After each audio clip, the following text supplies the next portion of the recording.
주식시장에 대한 베어리시한 전망을 하면서 그래도 이제 살만한 주식 중에 하나가 고배당 주식이었어요. 네. 그래서 저희 같이 이제 운용하는 사람은 펀드의 베타를 높인다고 네. 하잖아요. 그 베타라는 게 시장에 대한 민감도고요. 베타를 높이면 강세장에서는 소위 말해서 레버리지를 쓰는 거나 마찬가지입니다. 베타를 2로 하면 곱하기 2배가 그렇죠. 되는 거죠. 근데 떨어질 때는 레버리지를 들고 있으면 박살나잖아요. 네. 그죠?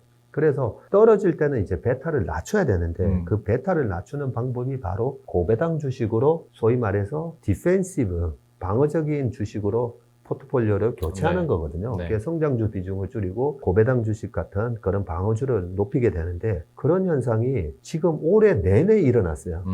올해 내내 일어났기 때문에 미국의 방어 섹터에 해당되는 빅파마 주식들, 네. 올해 유나이티드 헬스 그룹부터 해가지고 상당히 좋았지 않습니까? 네. 그죠? 코카콜라도 플러스 났어요. 네. 그런 필수 소비자에 해당되는 기업들이 다 좋았는데 그런 기업들 보면 다 배당이 3% 이상 되는 기업이 많았습니다. 금리에 또 영향을 받는 웰스파고 같은 그런 기업들도 주가가 많이 올랐다가 최근에 좀 빠지긴 했지만 그래서 지금 고배당주 그리고 채권은 듀레이션이 좀 긴 거 10년에서 30년 이런 거는 지금도 괜찮다고 생각합니다. 네. 네, 결국은 금리가 저는 떨어진다고 보고 있기 때문에 떨어지면 떨어질수록 듀레이션이 긴, 만기가 긴 채권 ETF는 수익이 상당히 좋을 맞아요. 거다 생각하고요. 그런데 배당 주식, 솔직히 저희 회사는 이제는 연말 배당을 이걸 받을까 말까? 연말 배당을 안 받고 그냥 이제는 베타가 높은 성장주, 그래요. 네, 많이 빠진 60%, 70% 빠져 있는 낙폭과들 성장주를 사면서 오히려 이제 베타를 높여서 내년 상반기에 저희는 이제 허러지르는 상승이 올 거라고 예상하기 때문에 그런 쪽으로 갈아탈까 그런 생각을 하고 있으니까요. 참고를 하셔도 좋을 것 같습니다. 예. 너무 공격적이죠? 아니 그러니까 사실 시장에서 모두가 다 올랐으면 좋겠잖아요. 떨어지길 비는 사람은 사실 없잖아요. 인버스를 갖고 있지 않는 이상. 많으시더라고요. 그렇게 와서 이제 전망을 하시는 분들은 많지만 네. 근데 제가 죄송해요. 저도 사실 상승을 원하고 지금보다 더 상승할 거라고 예상을 하는데 질문자 입장이라는 걸 감안해 주시고 아니 왜냐면 이 얘기를 하려고 밑밥을 까는 건데 얼마 전에 레고랜드 사태가 있었잖아요. 네. 그때 당시에 외신에서 나왔던 게 자금 경색 넘어서 크레딧 리스크 단어들이 슬슬 보이기 시작했어요. 네. 그리고 마침 만기 도래 시점을 보면 내년에 만기 도래하는 자금들이 많고 야 이것도 터지면 큰일 나 라고 말씀하시고 저도 이거는 분명히 잠재적인 리스크라고 생각은 하거든요. 여기에 대한 영향은 어떻게 보세요?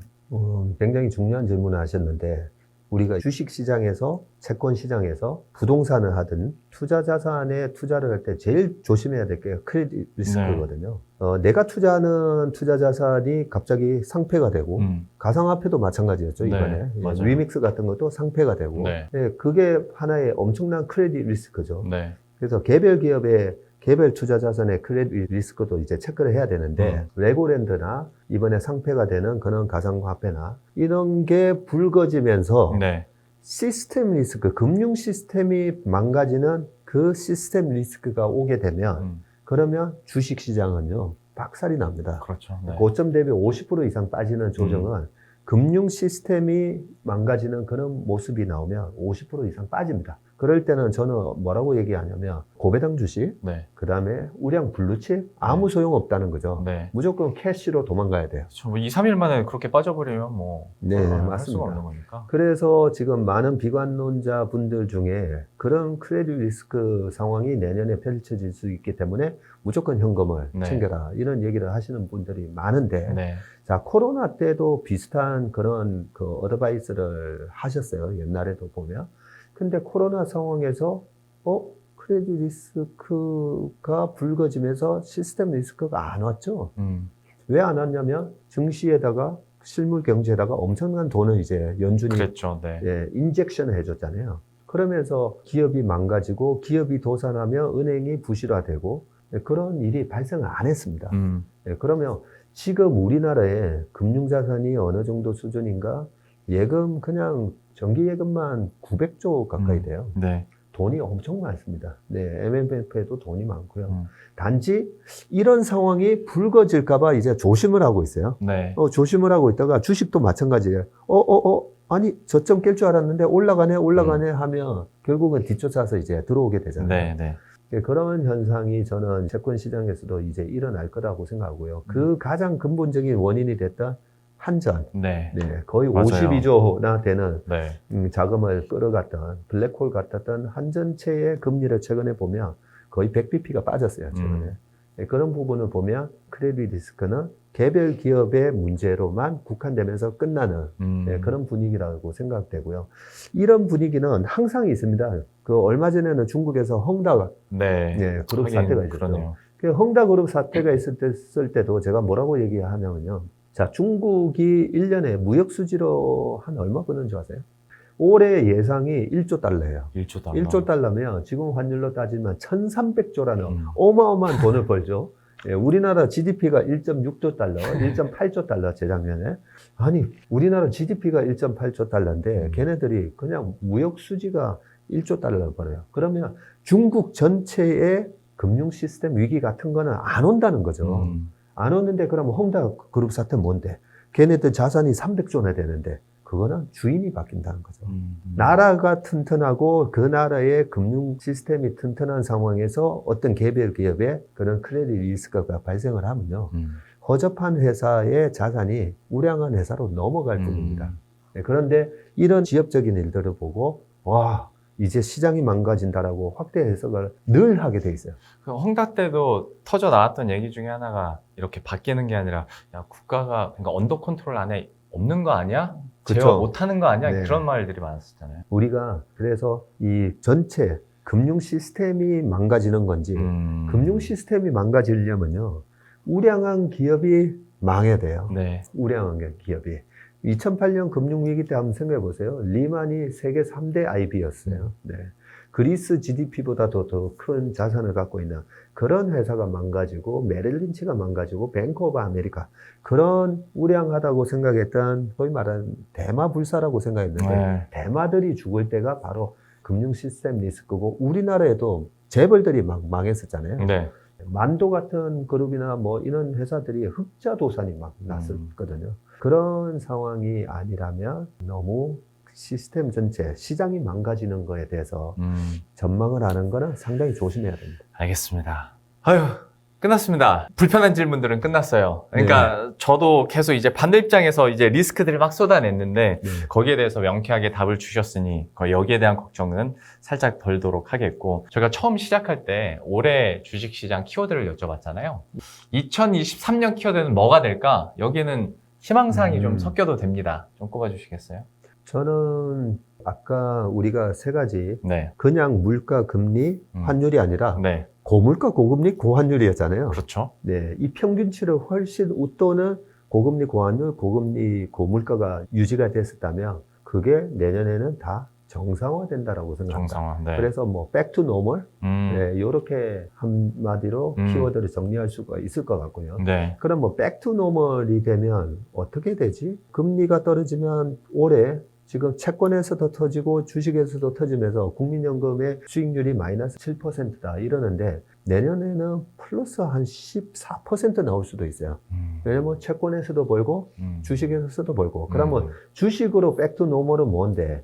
우리나라 코스피의 PBR이 0.8에서 1.2 사이에서 왔다 갔다 하신다 보면 되거든요. 네. 왔다 갔다 하는데 평균값이 그냥 1에서 1.05 정도예요.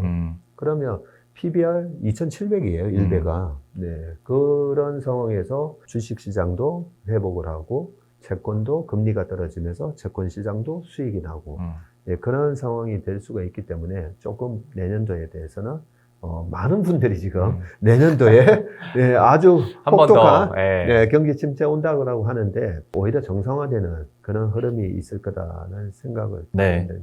바로 옆에 계셔서 제가 이런 말씀 드리기는 좀 그렇긴 합니다만은 누가 맞다라고 확증할 수는 없어요. 실제로 위기가 올 수도 있고 아니면 지금 대표님 말씀하신 것처럼 정말 탄력을 받아서 계속 우상향을 할 수도 있는 건데 여러분들의 어떤 판단이나 투자 전략에 좀 여러 의견들을 녹여드리기 위해서 저희가 컨텐츠를 이렇게 만드는 거니까 참고하시길 바라겠고요. 진짜 백투 노멀이 돼서 정상화만 돼도 성에 이런 좀 차는 네. 시장이 됐으면 좋겠습니다. 여러 가지 이야기들을 들었고 어떻게 보면 이런 얘기를 들으면서 한편으로 좀 힘들었던 올 한 해에 대한 위로도 좀 받고 희망도 얻게 된 것 같은데 마지막으로 우리 구독자와 또 시청자 여러분들한테 한마디 해주시고 좀 마치도록 하겠습니다. 네, 그 주식시장은 전형적으로 시황산업입니다. 좋아졌다가 나빠졌다가 이렇게 부침이 심한 시장이고요. 아시다시피 굉장히 선행성이 있습니다. 그래서 어려운 거고요. 내년도에 안 좋아진다라는 부분을 충분히 올해 시장에 반영을 했고요. 주식시장에 있어서 주식시장에서 돈을 버는 거는 그렇게 어렵지는 않습니다. 근데 왜 마젤란 펀드가 1977년부터 90년까지 그렇게 연평균 29.2% 수익을 나는데 왜 투자자의 절반은 돈을 못 벌었을까 생각해 보면요. 두려울 때 펀드를 환매하고 모두가 이제는 괜찮아 했을 때 고점에서 다시 펀드를 가입하는 이런 잘못을 저질렀기 때문에 그렇거든요. 네. 그래서 주식시장에 있어서 우리가 공부를 많이 해야 된다 하면서 정말 공부를 우리가 열심히 하시거든요. 네. 근데 원칙이 중요합니다. 원칙이. 아까 처음에 운용사에서 한숨 쉴 때가 오히려 네. 주식을 살 때라는 거잖아요. 정말 중요한 핵심 키워드를 얘기해 주셨어요. 모두가 비관적일 때 주식을 사는 거, 모두가 비관적일 때 내가 투자한 주식을 들고 있는 거, 우리가 존버라고 하잖아요. 네. 그것도 실력이에요. 제가 맞아요, 봤을 때는. 맞아요. 네, 그게 바로 실력입니다. 그리고 모두가 광분했을 때, 나는 여기서 조금 이익 실현을 해서 그걸로 뭐 차도 사고, 좋은 사람들, 뭐 부모님한테 효도 선물도 사드리고, 그런 게 실력입니다. 그래서 지금은 확실하게 10명 중에 8명이 불안해하고 9명인 것 같은데요. 네, 10명 중에 9명이, 왜냐하면, 제 주변 사람들 다 불안해하시기 때문에, 그래서 그만큼의 반드시 보상을 내년도에는 해준다라고 생각하니까요. 올해 많이 힘드셨겠지만 이렇게 생각하시면 돼요. 올해는 우리가 1대 0으로 포르투갈한테 지고 있는 상황이다 생각하시면 되고요. 내년에는 우리가 2골을 넣을 수 넣으면 있는 되죠. 네, 그런 역전극이 벌어지는 시장이 바로 2023년이다. 이렇게 생각하시고 잘 버티시면 될 것 같습니다. 너무 명쾌해지네요. 네. 마지막에 축구 얘기 나오니까 더 뭔가 흥분되는 것도 있고 아드레날린이 갑자기 올라옵니다. 힘들었던 시장이지만 그래도 희망을 봅니다. 그리고 내년 전략을 어떻게 지금부터 준비할 것인가에 대한 힌트들도 대표님께서 얘기를 많이 해주셨으니까 올해 저희 너네 자산 운영 이 마지막 영상이 여러분들의 투자 전략과 그 시점을 잡는 데도 큰 도움이 됐으면 하는 바람입니다. 가능하다면 내년에 한 번 더 모시고자 하는데. 네. 제 말이 맞았는지 안 맞았는지 네. 검증을 해야 됩니다. 알겠습니다. 네. 검증하는 타이밍으로 네. 한 번 더 내년 부탁드리도록 하고. 5월 달쯤에 한번 다시 나오겠습니다. 저 기억하고 있습니다. 네. 5월로 적어 놓겠습니다. 그러면 오늘은 5월을 기약하면서 이 정도로 마무리 짓도록 하겠습니다. 오늘 말씀 고맙습니다. 네, 고맙습니다.